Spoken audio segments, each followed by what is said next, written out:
So hello everyone, स्वागत है आप सभी का एडू वाइब क्लासेस पे। मैं हूं आपका दोस्त अमित। तो जैसा कि आप जानते हैं कि ये साल 2026 है और बिहार बोर्ड 10th का एग्ज़ाम 2027 में होने वाला है।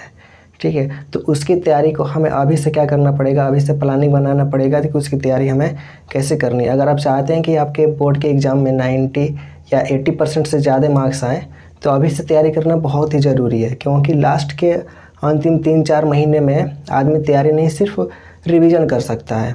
ठीक है, तो हमने पूरे साल का एक प्लान बनाया है।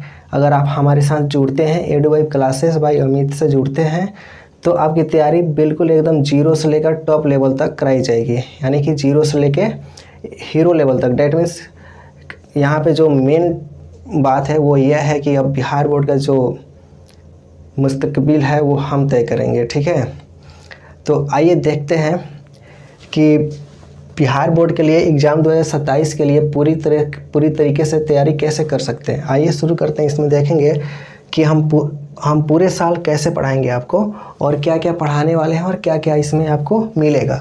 तो सबसे पहला है फेज़ 1 और ये फेज़ 3 में हम लोग फेज़ 1, फेज़ 2 और फेज़ 3 में पढ़ाई करेंगे।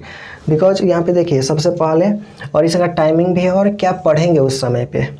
तो फेज़ 1 में क्या पढ़ना है हमें, और ये टाइम क्या है, फेज़ 1 का टाइम है अप्रैल से अगस्त तक। ठीक है, ये अप्रैल जस्ट आने वाला है, तो ये अप्रैल से लेकर अगस्त तक फेज़ 1 में मैंने रखा है। और इसमें हम क्या पढ़ेंगे, कंसेप्ट पढ़ेंगे, कंसेप्ट और जो बेसिक थ्योरी होगी इसको पढ़ेंगे। ठीक है, आगे देखिए, आगे फेज़ 2 में क्या है कि ये सितंबर से लेकर नवंबर तक है। इसका टाइमिंग क्या है, सितंबर से लेकर नवंबर तक। तो इसमें क्वेश्चंस प्रैक्टिस किया जाएगा और एमसीक्यू। आपको पता है कि एमसीक्यू क्या हो रहा है, 100 एमसीक्यू पूछता है मैथ में, साइंस में, सोशल साइंस में। तो उसमें हम लोग क्या कर सकते हैं कि एमसीक्यू पे भी ज़्यादा ध्यान देंगे ताकि आपके 50 में 50 मार्क्स आ जाए। ठीक, आगे देखिए कि फेज़ 3 में क्या करेंगे हम लोग कि दिसंबर से लेकर फरवरी तक। इसका टाइमिंग क्या है, दिसंबर से फरवरी तक। और ये जो लास्ट टाइम है, तो इसमें हम लोग सिर्फ क्या करना है, रिवीजन करना है। और मॉडल पेपर है इसको मैं खुद बनाऊंगा और मॉडल पेपर आपको दिया जाएगा और आप इसको क्या करेंगे, सॉल्व करेंगे। ठीक है, एकदम एग्ज़ाम ओरिएंटेड बनाया जाएगा और एग्ज़ाम ओरिएंटेड आपको सारी चीज़ें समझ में आएगी। यहाँ पे देखिए पढ़ाने का तरीका क्या होगा मेरा, मैं आपको कैसे पढ़ाऊंगा आइए देखते हैं। सबसे पहला आपको कंसेप्ट बताऊंगा। कोई भी चीज़ आपको बताऊंगा तो सबसे पहले उसका कंसेप्ट बताऊंगा आपको। फिर कंसेप्ट के बाद उसका जो इम्पोर्टेंट पॉइंट होगा जिसको आप कॉपी में नोट डाउन करेंगे, जो इम्पोर्टेंट पॉइंट होगा उसको आपको बताया जाएगा, ताकि क्योंकि इम्पोर्टेंट पॉइंट से क्या होता है ना, डायरेक्ट क्वेश्चन बनते हैं। ठीक, उसके बाद से एग्जाम्पल्स बताएंगे आपके हर एक डाउट को। कोई भी डाउट होगा उसको क्लियर कैसे किया जाएगा, एग्जाम्पल के थ्रू ही क्लियर किया जाएगा। और जो बोर्ड क्वेश्चंस हैं, बोर्ड क्वेश्चन जो कि मतलब एग्ज़ाम में पूछे जा चुके हैं या आने की संभावनाएं हैं, उस तरह के क्वेश्चंस आपको कराया जाएगा। आगे देखिए कि एमसीक्यू मैंने यहाँ पे भी बात करा है और एमसीक्यू का, तो एमसीक्यू भी क्वेश्चन कराया जाएगा। क्योंकि देखिए एवरी चैप्टर के बाद उसका जो एमसीक्यू होगा तो उसके एमसीक्यू को हल कर लिया जाएगा और साथ में उसका जो पीवाईक्यू होगा, प्रीवियस ईयर क्वेश्चन जो होंगे उसके भी एमसीक्यू को क्या किया जाएगा, डिस्कस किया जाएगा। ठीक है, फिर आएंगे हम लोग किस पे, सब्जेक्टिव क्वेश्चंस पे।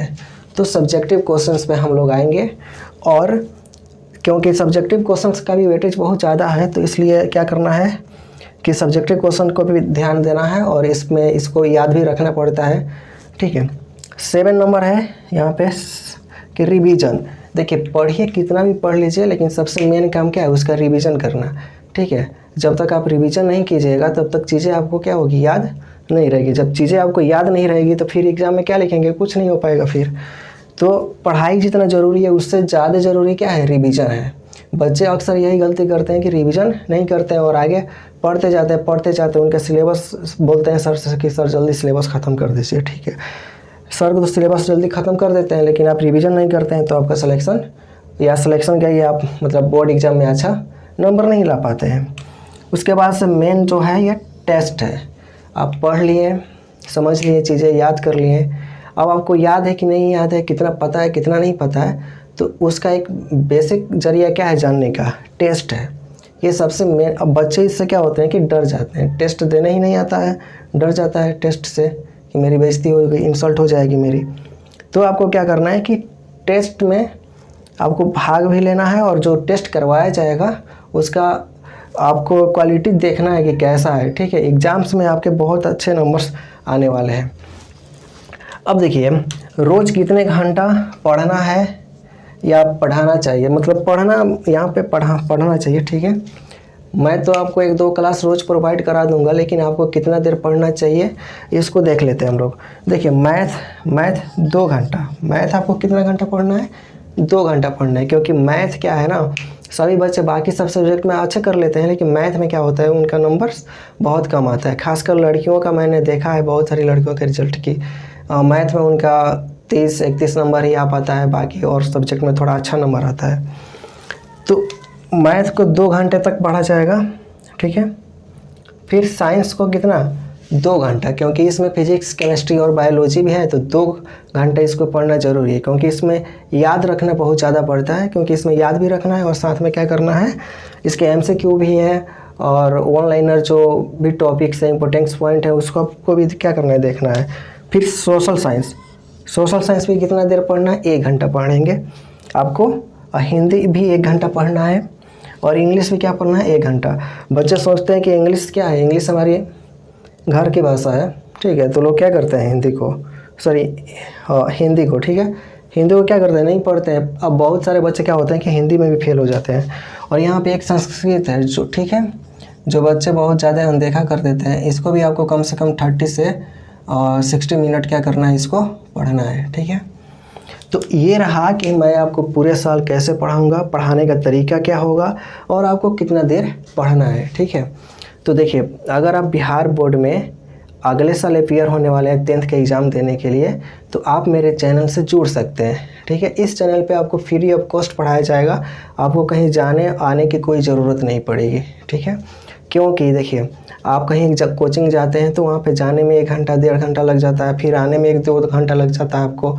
तो फिर जब आपको आने जाने में 3-4 घंटा लग जाएगा तो आप थक जाइएगा, पढ़ नहीं पाइएगा सही से। तो इसके लिए क्या है कि आप मेरे द्वारा पढ़िए यहाँ पे और उसके बाद से अपना घर पे प्रैक्टिस कीजिए, क्योंकि हर रोज़ आपको वीडियो मिलता रहेगा हर चीज़ का। तो देखिए, इसमें क्या होगा कि आपका टाइम बचेगा और आप आसानी से यहाँ पे क्या कर लेंगे, अपना तैयारी भी कर लेंगे, ठीक है। तो देखिए, हम क्या बता रहे हैं आपको कि बिहार बोर्ड क्या है, बिहार बोर्ड का सफ़र हम दोनों मिलके साथ में तय करेंगे, ठीक है। चैनल को सब्सक्राइब कीजिएगा, हम लोग ये अपना नया अध्याय, नया चैप्टर जल्दी शुरू करने वाले हैं। धन्यवाद।